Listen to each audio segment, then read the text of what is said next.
It's September 19th, 1944. You're in the misty, muddied fields of Lorraine, France. Visibility is trash. Everything smells like oil, damp earth, and nerves. Off in the distance, you hear the unmistakable mechanical growl of a German Panther tank, cocky and confident, crawling across the countryside like it owns the place. And why wouldn't it? With its thick armor and long-barreled gun, it's basically a rolling fortress. The Germans built these things to dominate, but then, something blurs past the tree line. If you enjoyed this breakdown, don't forget to like, subscribe, and drop a comment. Your feedback helps shape what we cover next, and you being here keeps the conversation going. Thanks for watching. See you in the next one. Fast. Too fast. Not another Panther. Not even a Sherman. What the hell is that? Surprise! It's an American M18 Hellcat. A tank destroyer that looks like someone strapped a turret onto a sports car and said, "Good luck out there." And somehow it works. The Germans weren't ready for any of this. See, by 1944, the German military was still clinging to the old-school belief that battles were won by brute strength. Their Panthers and Tigers were juggernauts, big, heavy, slow-moving beasts that relied on armor and intimidation. But the Americans, they decided to flip the entire playbook. Instead of trying to outgun German tanks in a slugfest, they built something that could outmaneuver, outpace, and outsmart them. Enter the M18 Hellcat. If the Sherman tank was the dependable family sedan of World War II, the Hellcat was the adrenaline junkie cousin who drinks jet fuel for breakfast. It could hit 55 miles per hour on a bad day. That might not sound like much by today's standards, but for a tracked vehicle in the middle of a war zone, it was practically warp speed. The Germans couldn't believe what they were seeing. Their Panzers could barely hit 25 miles per hour. Assuming they weren't already broken down on the side of the road, which, let's be honest, was often. And that wasn't just a speed flex. That velocity mattered. Because the Hellcat wasn't designed to charge headfirst into enemy armor. It was made to outthink it. To pop in, take the shot, and vanish before anyone could return fire. It was the guerrilla warfare of tank combat. And it was devastatingly effective. Behind this shift in thinking was Lieutenant Colonel Andrew Davis Bruce, who basically looked at tank doctrine and said, "You know what? Let's not die slowly in a metal box today." His philosophy was revolutionary at the time. Build vehicles that move fast, strike tactically, and don't get bogged down in prolonged fights. It wasn't about being the biggest tank on the battlefield, it was about being the smartest. And that mentality paid off big time. Let's go back to the Battle of Aracourt. The Germans were rolling in with confidence, expecting their Panthers to chew through a light armor like they'd always done. But then the Hellcats showed up, zipping through fields and forests like armored ghosts. They used the fog to their advantage, slipping behind German lines, striking from unexpected angles, then disappearing just as quickly. One Hellcat crew even managed to take out 5 Panthers in one day. 5? How? Not with raw firepower. The Hellcat's 76mm gun wasn't anything legendary. And its armor. You could basically poke a hole in it with a screwdriver. But it didn't matter because the Hellcats didn't sit still. They moved. Constantly. Always flanking, always communicating, always one step ahead. They had radios in every vehicle, which sounds obvious today but was game-changing back then. The Germans, by comparison, still relied on hand signals and guesswork half the time. And the Hellcat wasn't just fast on the battlefield, it was fast off it too. American factories cranked them out like popcorn. Simple design, easy maintenance, quick to build. By the time the Germans had one Panther ready, the US could deliver 3 Hellcats and have enough spare parts left over for a tune-up. German tanks were over-engineered diva machines, powerful, but moody and expensive. The Hellcat, cheap, cheerful, and deadly efficient. By the end of the war, the Hellcat had destroyed over 500 enemy vehicles and posted a kill-to-loss ratio of around 2.4 to 1. Let that sink in. These were vehicles that shouldn't have won on paper. But paper doesn't account for speed, agility, and tactical brilliance. And while we're here, let's talk about the psychological damage. Because the Germans didn't just lose tanks, they lost confidence. Imagine rolling into battle with your Panther, convinced you're untouchable, only to have some paper-thin American track star whip around a corner, blow out your engine, and vanish into the trees before you even spot them. That kind of thing doesn't just hurt your tank, it hurts your soul. Suddenly, all those assumptions about tank superiority start to crumble. All the time, money, and effort spent building these massive armored beasts, useless if you can't actually hit your enemy, or worse, if they hit you first and run off laughing. The Battle of the Bulge. Yep, the Hellcat was there too. Ludendorff Bridge. Same story. In campaign after campaign, the M18 didn't just survive, it thrived. If you enjoyed this breakdown, don't forget to like, subscribe, and drop a comment. Your feedback helps shape what we cover next, and you being here keeps the conversation going. Thanks for watching. See you in the next one. It ran rings around German armor and became a poster child for what modern warfare could look like. Fast, fluid, and unrelentingly clever. And the legacy didn't stop in 1945. The M18's success reshaped the way militaries thought about tanks forever. That whole speed over brute strength philosophy.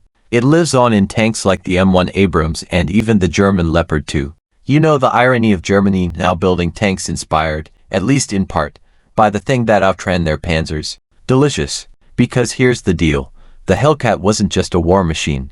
It was a mindset. A rolling rejection of outdated tactics. A middle finger to slow, lumbering warfare. And the message was clear.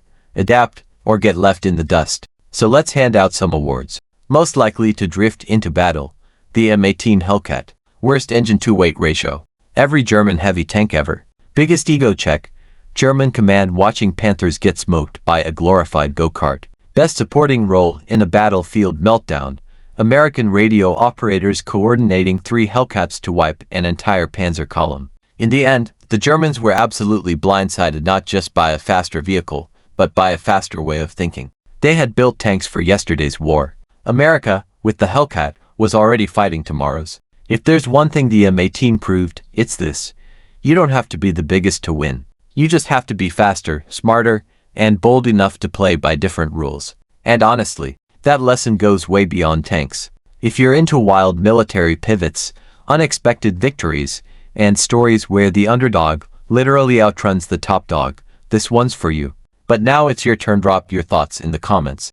Would you ride into battle in a Hellcat or hide behind a Panther? Are we talking speed or steel?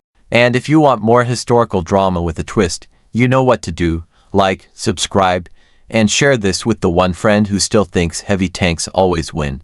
Catch you in the next one where the slowest thing on the battlefield might just be common sense. Alright, so let's dig even deeper into the chaos because the M18 Hellcat wasn't just a tactical win. It was a cultural curveball thrown into a war already teetering on the edge of logistical madness. It didn't just outmaneuver German tanks, it outmaneuvered the entire concept of what a tank was supposed to be. And that kind of innovation, it doesn't happen by accident. Let's rewind again, back to the design table. Because the Hellcat wasn't born in a vacuum. It came from frustration, pure, sweaty, battlefield-grade frustration. By 1942, American forces were learning the hard way that while the M for Sherman was reliable, it wasn't exactly holding its own against the ever-evolving Nazi tank zoo. Every time American armor squared off against a Panther or Tiger, the result was, let's just say, not ideal. The Germans were bringing sledgehammers to a knife fight, but rather than double down and try to build their own megatank to match Germany's monsters, the Americans zagged when everyone expected them to zig. They didn't want to play Germany's game, they wanted to break the game entirely. And that's what makes the Hellcat such a flex. It wasn't trying to be a better Panther. It was trying to be something else entirely. Something unpredictable. Something that didn't care about armor thickness or how many tons you weighed. It was like a boxer who refused to enter the ring and instead just kept punching you from the crowd before disappearing into the smoke. Part of the genius was in the engine, a Wright R975 radial aircraft engine, the kind you'd expect to find in a plane, not on the ground. It gave the Hellcat its iconic speed, but also came with the side effect of sounding like you were being chased by an angry lawnmower from hell. Which, to be fair, is kind of what it was. And let's not forget the open turret design. That's right, the top was wide open. No ceiling. Just you, your crew, and whatever the sky decided to throw at you. Rain. Deal with it. Shrapnel. Duck. Enemy planes. Say your prayers. On paper, it sounds insane. Why wouldn't you protect your crew from above? But again, it wasn't about staying in place and absorbing damage. It was about not being there when the damage arrived. The open top reduced weight, improved visibility, and let the crew react faster. And when your entire survival strategy revolves around not getting hit, those extra seconds matter. Now, if you were one of the guys operating a Hellcat, you knew you were basically living on the edge. You didn't have thick steel to hide behind, One solid hit from a German 75mm or 88mm and it was game over. But that's what made Hellcat crews some of the boldest people in the war. You had to think fast, move faster, and trust that you could outwit a tank that, by all logic, should have wiped the floor with you.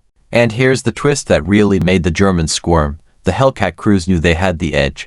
Not in firepower, not in armor, but in timing.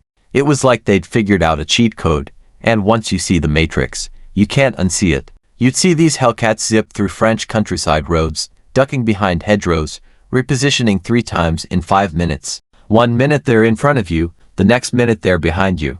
German tankers were turning their turrets in circles trying to keep up. And don't forget, German tanks had notoriously slow turret traverse speeds. It's like trying to swat a fly with a wrecking ball. By the time a Panther got turned around, the Hellcat was already gone. The German commanders weren't stupid. They noticed what was happening. They could feel the tide turning. Their beautifully engineered machines were suddenly being outclassed not by superior design but by simpler, faster production and smarter tactics. That stung. Because for the Germans, tanks were a point of pride. They were symbols of power, of engineering excellence, of industrial superiority. And now, they were lumbering targets, sweating bolts under the pressure of a fleet of American hot rods with cannons. The more the war dragged on, the more the cracks showed. Germany couldn't keep up with the production demands. They were short on steel, oil, rubber, you name it. Their tanks became maintenance nightmares. The Panthers and Tigers looked great on propaganda posters, but in real combat, half the time they were sidelined with busted gearboxes or transmission failures. Meanwhile, the US was mass-producing Hellcats like they were action figures. Need a new one? Boom, roll it out. Your unit's down a few. Don't worry, replacements are already on the train. The sheer industrial momentum behind the Hellcat was part of its strength. Germany was crafting museum pieces. America was building weapons for war. Let's fast forward to the Battle of the Bulge. It's cold, it's brutal, and it's Hitler's last desperate push to turn the tide. German armor is on the offensive, punching through Allied lines with everything it's got. And guess who shows up to throw a wrench in the whole operation? Hellcats.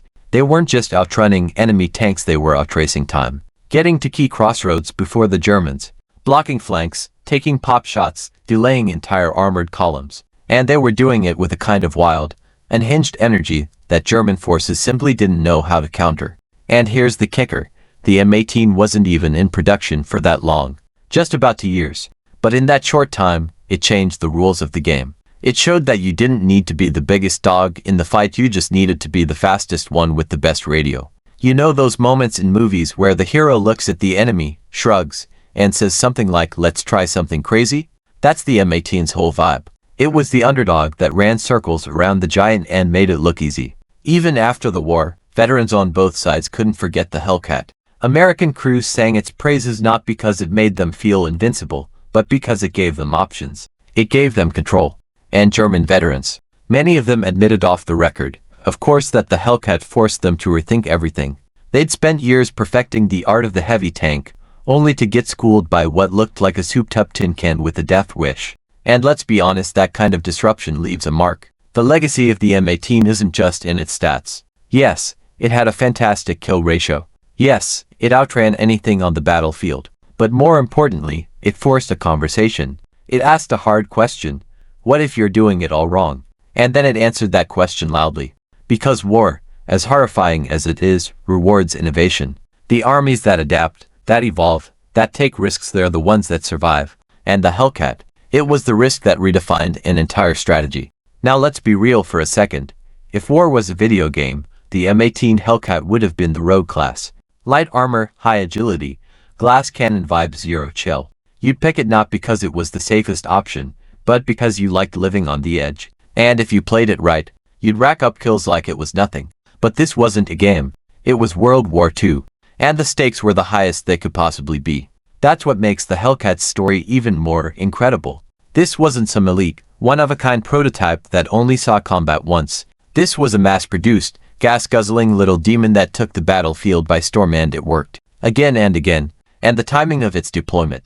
Perfect. By mid to late 1944, the Allies were pushing deeper into Europe. The terrain was shifting, less open desert like in North Africa, more tight roads, hedgerows, villages, river crossings, the kind of environment where speed and reaction time made all the difference. You didn't need a tank that could take a hit and keep grinding forward. You needed one that could get around a corner, land a shot, and reposition before anyone noticed. The Germans were still playing chess. The Hellcat showed up with O-cards and skipped their turn. Take the Ludendorff Bridge at Remagen. Strategic, vital, and basically a race to see who could hold it. The Germans wanted it destroyed. The Americans wanted it crossed. Guess who got there first? The Hellcat. With its ridiculous speed, it beat heavier tanks to the crossing and helped secure one of the most important footholds across the Rhine. A moment like that, that's not luck. That's design doing exactly what it was meant to do. Beat the enemy to the fight, not just win it. And let's not sugarcoat it, the Hellcat wasn't flawless. It had weaknesses. Big ones. Like, if a German tank did land a shot, that was it. Boom. No second chances. The crew had to trust their driver, their gunner, their radio guy, everyone to move in perfect sync or they were toast. That open turret? Great for visibility, terrible for weather and shrapnel. Every engagement was a high-stakes gamble. But the thing is that gamble paid off, time and time again. And what really sets the Hellcat apart isn't just the hardware, it's the mindset, the doctrine behind it. Because America didn't just build a fast tank destroyer and call it a day. They changed how they fought. They trained crews to be mobile, to stay in motion, to flank, to communicate, to think. And that adaptability. It's what shattered the myth of German invincibility. The Hellcat didn't just punch above its weight, it changed the weight class entirely. It's easy to romanticize tanks as these unstoppable machines. Massive treads, booming cannons, iconic silhouettes. But what the Hellcat taught us loud and clear is that warfare doesn't reward the prettiest blueprint or the thickest armor. It rewards adaptation. It rewards creativity. It rewards the side that's willing to move first and figure it out on the fly. So when you think about World War II game changers, sure, Tigers and Panthers get all the press. But the M18? That was the plot twist. The surprise character who shows up halfway through the movie and completely flips the script. It didn't just show up to survive, it showed up to steal the whole damn scene.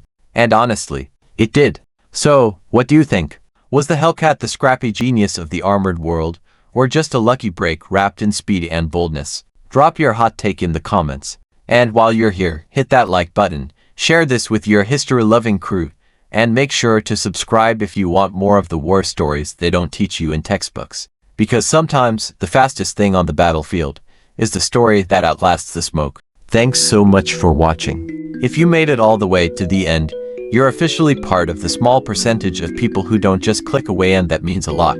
Before you go, I'd love to hear from you. Drop a comment below and tell me your thoughts, your ideas, or even what you'd like to see next. I read every single one of them, and your feedback genuinely shapes the direction of this channel. If you enjoyed the video, tap that like button, it tells YouTube this content is worth sharing. And if you haven't already, hit subscribe and turn on notifications so you don't miss the next upload. We've got more exciting videos coming, and trust me, you'll want to be here for them. This channel is just getting started, and your support helps it grow faster than you realize. Thank you again for spending a part of your day here with me. Stay curious, stay motivated, and as always, take care of yourself. Until next time, I'll see you in the next video.